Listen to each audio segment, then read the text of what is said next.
that you were playing the video before. Could you do that again? Just sort of walk us through how it works. Oh, how it works? Well, I can tell you how the warning system works, and maybe we could put another iteration up on the screen of the alert.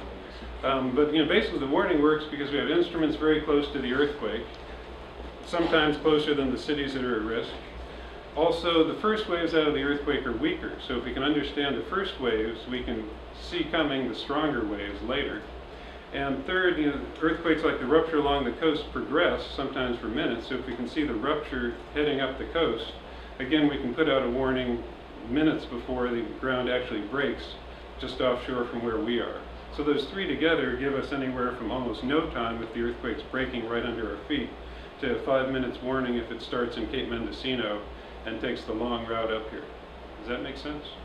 And you gave sort of you listed very quickly, who would be receiving these warnings, but can you just go to talk a little bit about? Oh yeah, well the goal is to give the warnings to the public. So, eventually we'd like everyone to have their phone ring and tell them to, what to do, as well as have a lot of automatic actions. Oh, so here's an example of what it would look like if there were an earthquake off the coast.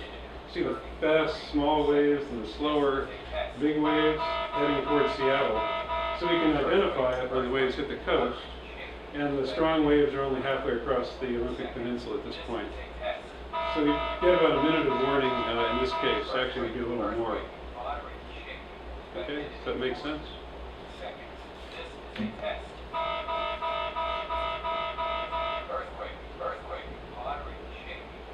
Yeah, so now the S wave is getting to the city of Seattle, and it'll start shaking for a minute or so. Okay. I had a couple questions about the funding. How long does the USGS funding last? And second, do you believe the New Yorker article will help you secure more federal funding? Well, the second part is the easy part. It's certainly helping us because it's bringing the problem to the awareness of many people around the region. It sort of overstated some of the risks, but even as we focus people on the real risks, they remain very interested in solutions like this that help cut the damage. So that article certainly helped.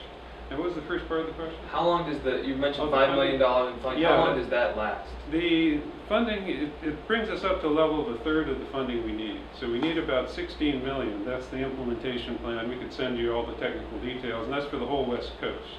It's about a third up here in the Pacific Northwest.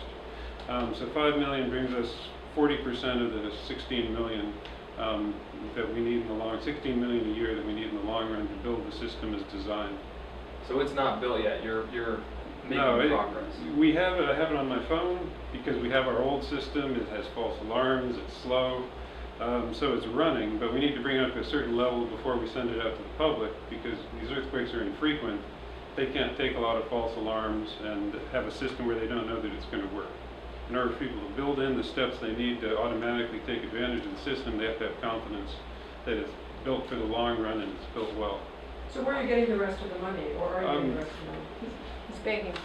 Yeah, right. I mean, that's part of our goal here is to make sure that we are funding adequately the research and all of the equipment that needs to go in place. It's a multi-step process. We were able to get $5 million now. There's more to come.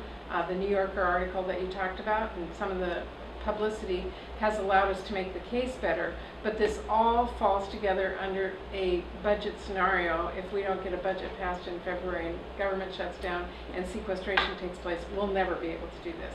So we've got to keep educating people and not allow our federal government to take a major step backwards this fall. How much of the $5 million is coming directly to this lab?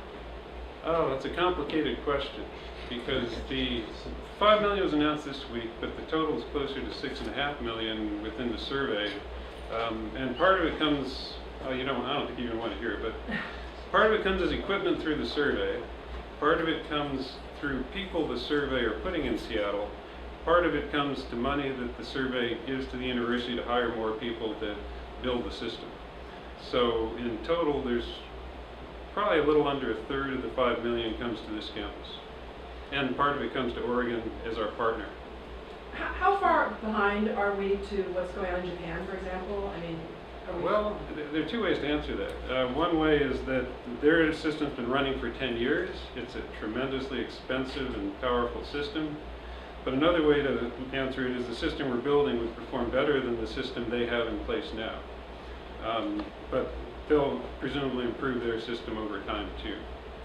So it will be better than their system, but their system has tremendous investment and it's going to improve.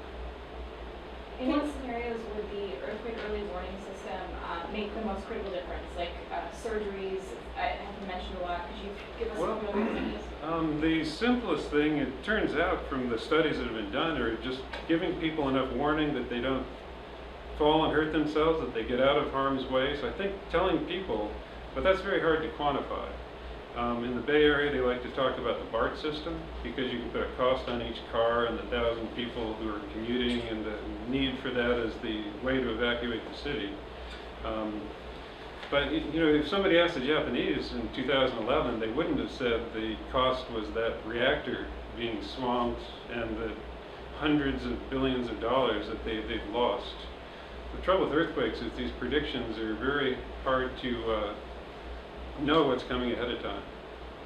I can think of many applications. I just have to tell you, if a teacher has an early warning of a minute and can get their students under their desk without panic, I think that that doesn't have a, you know, a cost that you give somebody today, but it certainly is knowledge that helps people.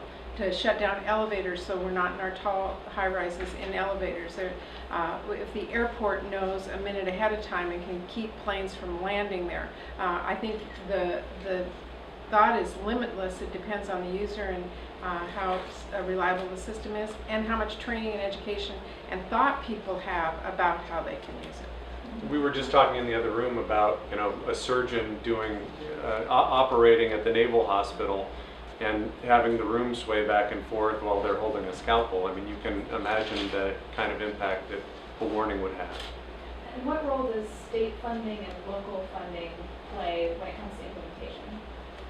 Well, so far the state funding, does a fair bit to support the seismic network, just the basic operation. They're not contributing to the early warning at the moment. I actually have a meeting day after tomorrow to talk about that.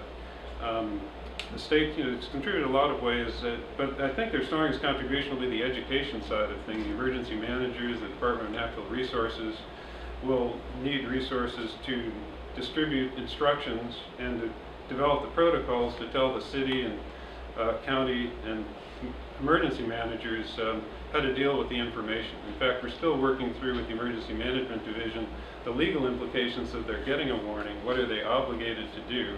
And how does that information actually help the people on the ground where they need it?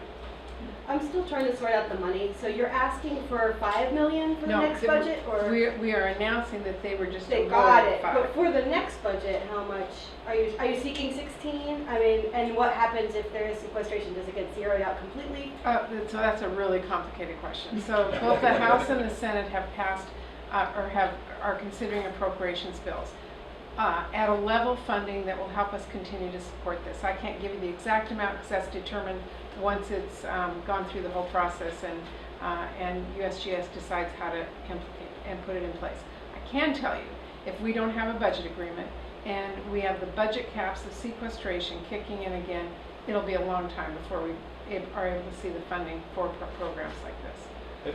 And just to add a little bit of meat to the bone, not only is the House Appropriations bill not getting the 16 million, it's flat at 6.5.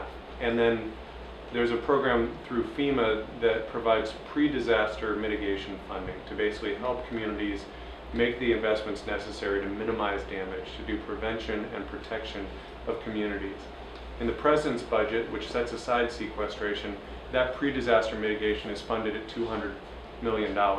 In the House bill that is locking in these automatic funding cuts, it's at $25 million. So $175 million less because of this sort of mindless approach of automatic cuts.